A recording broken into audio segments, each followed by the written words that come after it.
On veut tous avoir quelqu'un pour nous guider. On veut tous avoir de la guidance et souvent on va demander au guide spirituel, on va vouloir communiquer avec les anges, on va vouloir communiquer pour certains avec les fées ou avec nos ancêtres ou avec des personnes qui nous sont chères qui ont traversé de l'autre côté. Aujourd'hui, je vais vous partager 3 pratiques qui peuvent justement nous aider à se connecter à nos guides. Donc, mon nom est Caroline Champoux. Bienvenue dans cette vidéo. J'aide les gens à se connecter au pouvoir de la conscience de l'amour grâce à des conseils motivationnels et des outils spirituels accessibles. Aujourd'hui, je vous partage 3 pratiques que vous pouvez mettre en place dans votre vie afin de se connecter à vos guides spirituels. Et donc, la première chose que je vais vous dire, c'est puis qui s'applique à ces 3 pratiques-là et qui s'applique en général aussi aux autres pratiques parce qu'il y a autant de pratiques pour demander et pour se connecter à nos guides qu'il y a d'êtres humains qui ont de façon de penser. Ça ici, c'est juste vraiment 3 trucs. Mais dans tout ça, il faut être clair qu'il faut demander. Parce qu'une chose qui est certaine dans notre monde, dans notre dimension, c'est qu'on a la liberté, le free will, qu'on dit en anglais. Désolée, je me souviens plus du mot en français. Free will. Ouais. Donc, c'est ça, c'est de demander clairement, soit pour des conseils, soit pour de la guidance, soit au moins pour une présence, si tout ce qu'on a besoin, c'est une présence réconfortante. Donc, de demander ce qu'on veut. Et la première pratique que je vais vous partager, qui peut avoir l'air un peu innocente ou tellement simple, mais c'est simple justement. Tous ces trucs-là, c'est simple. La première pratique, c'est de pratiquer la communication avec les gens autour de vous. Parce que on peut demander de communiquer avec les guides, avec les êtres de d'autres dimensions, mais si on n'est même pas capable de communiquer avec les gens qui sont très tangibles, accessibles avec tous nos sens, ça ne sera pas plus facile de communiquer avec les êtres justement qui n'ont pas de corps. On peut dire, par exemple, on veut communiquer avec nos ancêtres, mais on ne va même pas essayer de communiquer avec nos parents ou avec nos frères et sœurs ou des membres de la famille élargie. Ces personnes-là sont aussi vos guides. Ils n'ont pas été placés dans votre vie par hasard. Vos amis, la même chose, des gens de votre entourage, votre voisin, juste quelqu'un que vous allez croiser à l'épicerie ou dans la rue. Tout le monde est un guide. Je dis pas qu'il faut écouter à 100% ce que tout le monde va vous dire puis l'appliquer à la lettre. Il faut avoir du discernement ici.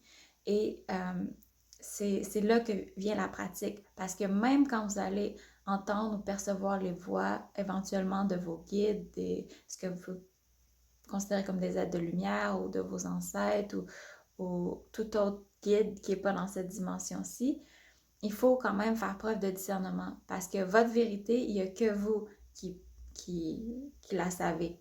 Donc, oui, on demande conseil, on pratique la communication avec les gens autour de nous, on pratique la communication avec nos guides, mais on revient toujours à soi puis qu'est-ce qu'on sent qui vibre avec nous. Parce qu'il y a une chose qui s'applique aussi à autant pour les êtres qui sont incarnés que les êtres qui ne sont pas incarnés. Comme je disais, c'est le discernement, mais c'est même si un être n'est pas incarné, même si un être n'a pas de corps, ça ne veut pas dire qu'il est illuminé. Et de faire attention aussi, juste une mise en garde, parce qu'il y a beaucoup plus d'êtres qui ne sont pas incarnés que d'êtres incarnés. On le sait juste par exemple les humains avec tous les humains qu'il y a déjà eu, mais aussi toutes les autres dimensions, justement, il y a des êtres qui n'ont même jamais été incarnés, mais il faut faire preuve de discernement parce que ces êtres-là ne sont pas nécessairement illuminés, ils ne sont pas nécessairement de plus haute vibration que nous et ils n'ont pas la vérité absolue. La vérité qui est plus proche de vous, c'est vous qui pouvez le ressentir à l'intérieur. Fait que tout ce que vos guides peuvent faire, tout ce que les gens autour de vous, physiques et non physiques, peuvent faire, c'est de la guidance. Vous allez toujours revenir à vous-même pour savoir quelle est votre vérité du moment. Donc, c'était la première pratique à faire, communiquer avec les gens autour de vous et un conseil en bonus de faire preuve de discernement toujours. La deuxième chose que je vais vous partager, deuxième pratique que vous pouvez mettre en place afin de communiquer avec vos guides, c'est un exercice, en fait, un exercice qui peut sembler un peu comme une méditation, mais c'est vraiment un exercice parce que consciemment, vous allez mettre les étapes en place. Puis ça, c'est un exercice qui s'applique à des gens ou des êtres que vous avez des images claires, comme par exemple un maître, comme par exemple Jésus ou un saint, un autre saint qui fait partie de votre vie. Ça peut aussi s'appliquer à des personnes que vous avez des images claires, comme des personnes qui vous étiez chères et qui sont décédées, ou même des personnes qui sont encore dans cette dimension-ci, encore vivantes, et auxquelles vous aimeriez communiquer un message, auxquelles vous aimeriez demander de l'aide, mais qui ne sont pas disponibles en ce moment pour peu importe la raison. Parce que même avec Internet, même avec les téléphones, même avec toute la technologie qu'on a, on n'est pas toujours capable de rejoindre certaines personnes, mais si on passe par la visualisation, par certains canaux énergétiques, si on veut, on peut toujours rejoindre n'importe qui existait à n'importe quel moment dans notre dimension et au-delà. Tout ça pour dire, dans la pratique, je vais vous l'expliquer, c'est premièrement de se déposer dans un endroit que vous sentez confortable. Assis, ça peut être assis, ça peut être debout, ça n'a pas d'importance. Mais c'est de sentir qu'on est bien enraciné, autant que si on est assis, autant que si on est debout. Et de voir une lumière qui va descendre, comme une lumière dorée qui va descendre sur vous, seulement pour se relaxer, pour se déposer. Et quand la lumière est toute déposée sur vous, vous allez vous envelopper dans une bulle de la couleur de votre choix. Moi, je m'enveloppe souvent d'une bulle rose, comme une espèce de protection. Et tout ça, le but de tout ça, c'est pas d'être super flyé, c'est vraiment juste de se sentir bien.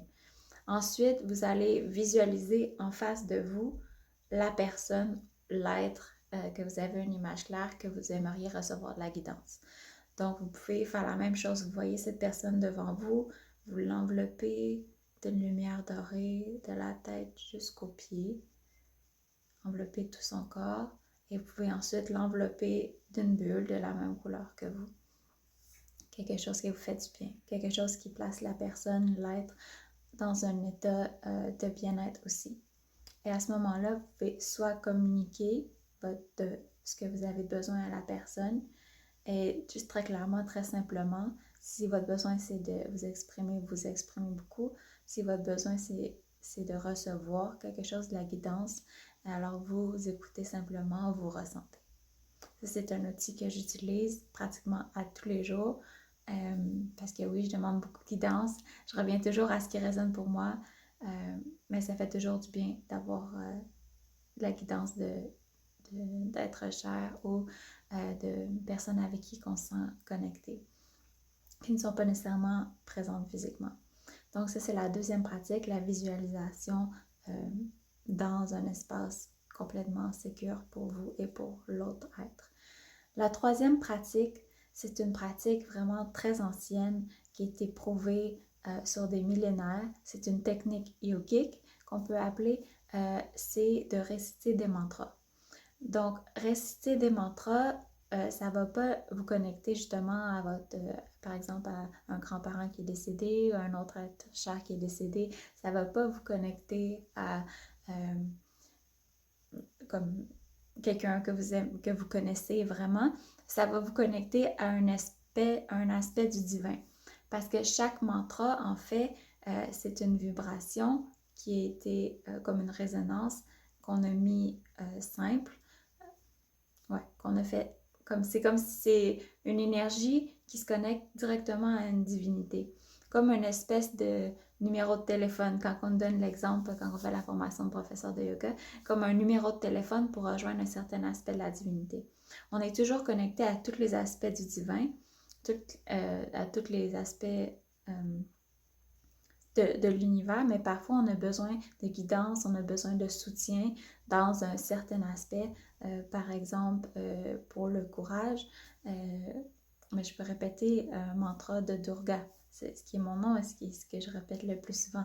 Mais par exemple, ça peut être pour n'importe quoi en fait. Vous pourrez regarder les mantras sur Google ou vous trouvez un livre de mantras et voir quelque chose qui résonne avec vous. Vous pouvez demander de l'aide aussi à vos professeurs de yoga qui connaissent peut-être un peu plus les mantras pour vous trouver un mantra que vous pouvez répéter. Et ça, c'est une énergie qui va vous connecter à un guide spirituel, mais un guide spirituel dont vous ne connaissez pas nécessairement la forme, donc vous ne connaissez pas personnellement, mais les dieux, si on peut les appeler, les aspects du divin, vont vous guider, vont vous guider dans votre vie aussi. Les déités sont aussi une manière de recevoir la guidance dans notre vie. Donc voilà, les mantras, si vous voulez commencer la pratique, vous trouvez un mantra et vous le répétez à plusieurs reprises et la pratique doit être constante tous les jours. Même chose avec les autres exercices aussi, c'est plus qu'on les fait, plus que la connexion est claire, plus que la guidance va être claire.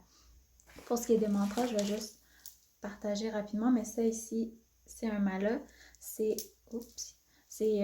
quelque chose qu'on peut utiliser pour répéter les mantras. On répète à chaque perle, on peut répéter notre mantra, et ce qui fait, à la fin, on a répété au moins 108 fois. Et donc, on a déjà créé une bonne connexion et on peut justement répéter aussi longtemps qu'on en a besoin. Donc, ça, c'est une autre pratique qui, évidemment, va beaucoup plus loin que ça, la pratique des mantras. Puis, je vais faire une vidéo éventuellement vraiment plus en détail sur la pratique des mantras, mais de savoir que oui, un mantra, c'est une façon de se connecter au guide spirituel. Et juste un petit conseil, si on veut, une petite information. Voyez à ce qu'un mantra soit vraiment dans une écriture sacrée, une écriture ancienne qui a vraiment été channelée, comme si on peut dire, par des sages, parce qu'il y a beaucoup de gens qui confondent des affirmations positives avec des mantras. Une affirmation positive, ça peut être je suis heureux, je suis bien. Mais je suis heureux, je suis bien, c'est pas un mantra, c'est une affirmation positive qui va vous aider à booster votre motivation, à booster votre état d'esprit. Tandis qu'un mantra, c'est une ligne directe avec un aspect de la divinité. C'est pas du tout la même chose. Il y a beaucoup de gens qui s'approprient le terme mantra juste pour parler d'affirmation positive, mais il faut pas, ça porte à confusion. Genre, je vois vraiment beaucoup sur les médias sociaux, dire « Ah, ça c'est pratiquer ce mantra pour la journée », mais c'est pas correct. Donc, voilà, j'irai plus loin dans une autre vidéo pour le mantra. Mais si vous voulez trouver un mantra, par exemple en sanskrit, et si vous n'avez pas de mantra, vous n'avez pas de professeur autour de vous, vous n'avez pas de gens pour vous guider, je peux simplement vous partager le mantra universel Om. Om, c'est le mantra universel qui va vous connecter directement à la source, à l'origine de l'univers. C'est un mantra qui est extrêmement puissant.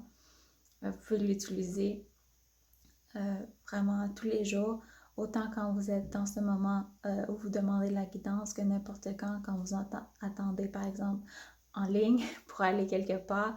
On sait que c'est très utile en ce moment. Juste retrouver votre paix, retrouver la guidance en pratiquant simplement le mantra Om. Donc voilà, c'est 3 façons pour se connecter à nos guides. Demander, demander, demander. Demandez et pratiquez avec les gens autour de vous. Demandez en visualisant un être cher, un être connu devant vous et pratiquez en vous connectant au-delà de ce que vous connaissez par des mantras à certains aspects de la divinité. Donc voilà, j'espère que ces trucs pourront vous aider à vous connecter à vos guides, aux anges, aux gens que vous aimez, à vos ancêtres, connecter à de la guidance pour vous raligner avec votre vérité. Donc, mon nom est Caroline Champoux. J'espère que ça vous a aidé et que vous allez passer une très belle journée et je vous revois très bientôt. Je vous aime.